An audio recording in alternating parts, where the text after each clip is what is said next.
ಸ್ನೇಹಿತರೆ, ಇದು ಬೆಂಗಳೂರಿನ ಸಹಕಾರ ನಗರದಲ್ಲಿರುವಂಥ ಒಂದು ಆಟದ ಮೈದಾನ. ಪಕ್ಕದಲ್ಲೇ ಮಕ್ಕಳಾಡೋದಕ್ಕೆ ಆ ಕಡೆ ವಾಕಿಂಗ್ ಟ್ರ್ಯಾಕ್ ಎಲ್ಲ ಇದೆ. ಸೊ ಇಲ್ಲಿ ನೋಡಿ, ಆ ಕಡೆ ಈ ಕಡೆ ಎಷ್ಟೊಂದು ಈ ಮಳೆ ಕಂಟಿನ್ಯೂಸ್ ಆಗಿ ಬೀಳ್ತಾ ಇರೋದ್ರಿಂದ ಈ ಹುಲ್ಲು, ಈ ಕಾಂಗ್ರೆಸ್ ಗಿಡಗಳು, ಇನ್ನಿತರೆ ಈ ವೀಡ್ಸ್ ತುಂಬಾ ಬೆಳ್ಕೊಂಡಿದೆ. ಮಕ್ಕಳು ಕ್ರಿಕೆಟ್ ಆಡಬೇಕಾದ್ರೆ ಬಾಲ್ ಹುಡುಕೊಂಡು ಈ ಕಡೆ ಎಲ್ಲ ಓದಾಡ್ತಾ ಇರ್ತಾರೆ, ಹುಡುಕ್ತಾ ಇರ್ತಾರೆ. ಅದೇ ರೀತಿ ಅಲ್ಲಲ್ಲಿ ನಾನು ಮೊದಲು ಗಮನಿಸಿದ್ದೆ, ಇಲ್ಲಿ ಸ್ವಲ್ಪ ಒಂದೆರಡು ಹುತ್ತಗಳು ಇದ್ದಾವೆ. ಸೊ ಯಾಕೆ ಆ ರಿಸ್ಕ್ ತೊಗೋಬೇಕು?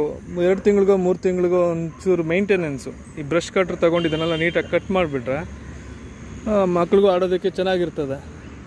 ಇಲ್ಲ ಅಂದರೆ ದೊಡ್ಡವ್ರು ಬಂದಾಗ ಮಕ್ಕಳು ಈ ಕಡೆ ಕೊನೆಯಲ್ಲೇ ಬರ್ತಾರೆ ಆಡೋದಕ್ಕೆ. ದೊಡ್ಡವರೆಲ್ಲ ಅಲ್ಲಿ ಖಾಲಿ ಇರೋ ಕಡೆ ಆಡ್ತಾಯಿದ್ರೆ ಮಕ್ಕಳೆಲ್ಲ ಈ ಕಡೆ ಬರ್ತಾರೆ.